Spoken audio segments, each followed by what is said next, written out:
Assalamualaikum warahmatullahi wabarakatuh. Halo, perkenalkan nama saya Fatimah Muhammad. Halo, saya Nur Azkia. Halo, nama saya Nurani Sukma. Kita akan membahas Maqasid Syariah, agama Samawi, dan agama Ardi. Maqasid Syariah. Maqasid Syariah adalah ketaatan dalam menjalankan prinsip-prinsip syariah yang tujuannya demi terwujudnya kemaslahatan umat. Secara bahasa, kata maqasid sendiri berasal dari kata maqsad yang berarti tujuan atau target.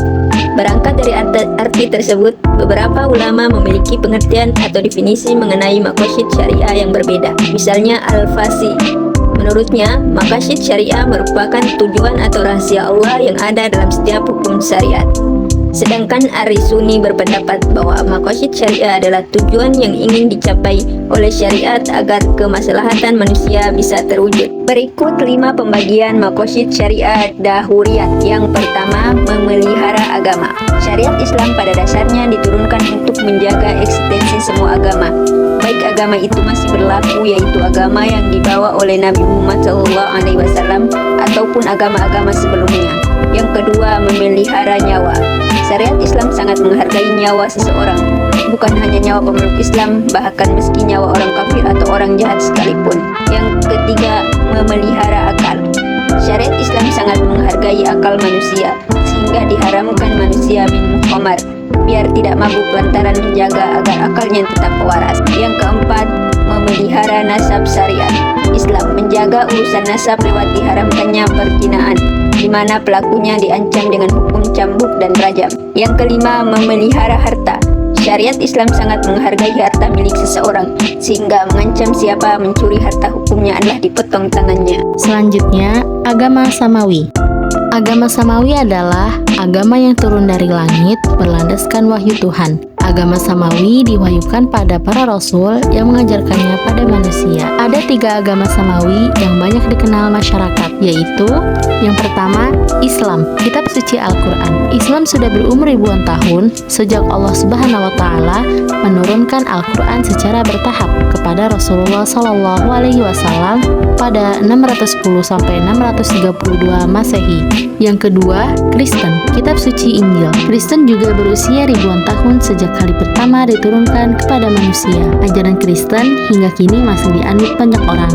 Yang ketiga, Yahudi, kitab sucinya Taurat. Sejak diturunkan pada Nabi Musa alaihissalam, agama Yahudi atau Yudaisme telah berusia ribuan tahun. Ciri-ciri agama Samawi: A. Disampaikan oleh manusia terpilih sebagai utusan Tuhan. B. Dapat dengan pasti ditentukan kelahirannya. C. Tidak tumbuh dari masyarakat, tetapi diturunkan kepada masyarakat. D. Memiliki kitab suci yang otentik. E. Ajarannya serba tetap. F. Ajarannya universal. G. Memiliki konsep ketuhanan yang Maha Esa. Selanjutnya, agama Ardi.